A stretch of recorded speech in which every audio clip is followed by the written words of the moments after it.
let's talk about something that gets a lot of heat. So we're going to talk about HRT, or hormone replacement therapy, versus lifestyle. These two things are not mutually exclusive. You can absolutely do both of those things. And a lot of women I work with actually do really well with lifestyle changes alone. So you could go either route. Now, uh, having said that, it's also important to realize that it's not an either or. But if you do decide to go down that HRT route, it's something that should be done with lifestyle changes also, because you'll get much better results and you'll have more control over your outcomes in that way. Okay, so now I and no other dietitian or nutritionist or wellness provider cannot diagnose or prescribe hormone replacement. And we shouldn't be. That's not our lane. Okay, so that is a conversation to have with your medical provider, with your physician, right? And that's because there's a lot to it. There are a lot of contraindications. There are a lot of reasons why you would not be taking hormone replacement. It's not for everyone. And for some people, it's really necessary in order for them to have the quality of life that you should be having, right? So keep that in mind, that it's literally just a unique conversation between you and your physician, and essentially nobody else's business. Nobody else has any room to get in on that for you and to tell you what you should or should not be doing.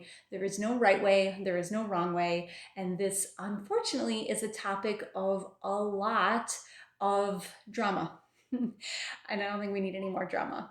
So what I'm going to talk about today is when do you know that you should go down that hormone replacement therapy discussion, right? When should you go down that road?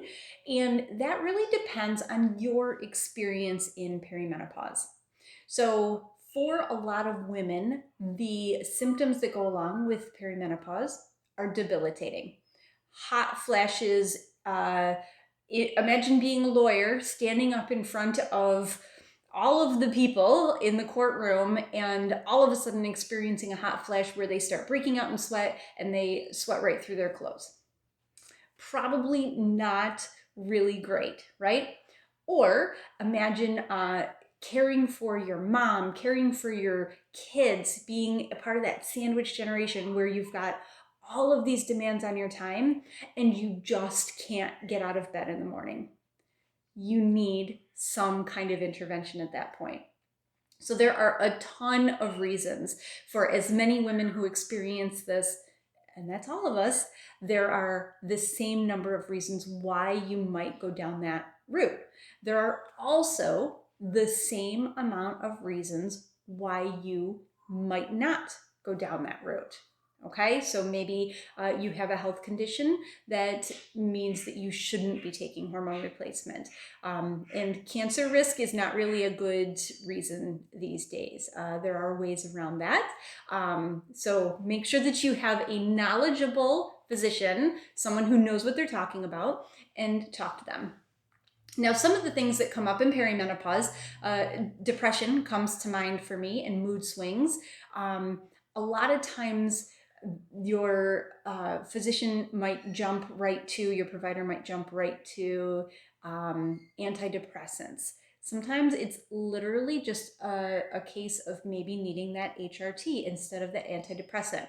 Other times, maybe you need the medication that's going to help with the moods and not the hormone replacement therapy. So there are a lot of ins and outs, and you need to talk with somebody who is very, very specific in their knowledge on that. Okay? So keep that in mind. Now, let's talk about lifestyle. I have a few minutes left here to talk to you about this. When we are talking about lifestyle, we are looking at enhancing where we are now so that if we do go down that road with hormone replacement or medications or some kind of intervention like that, we have optimized the things that we can control. So making sure that you're nourishing the right way, nourishing adequately for your place in perimenopause. Okay, we know that to follow eating patterns the same that we did when we were in our 20s and 30s doesn't work anymore, right? So making sure that you've got that nailed down first. Okay, because a lot of times that'll make a huge difference in how the HRT is going to work. It makes a huge difference in whether or not you need that, or maybe you need it sooner. Okay, so if you can say, look, I've made these changes, I've done all this, now let's have this conversation around this next piece to the puzzle. You shouldn't be suffering. So lifestyle first, make sure you're nourishing.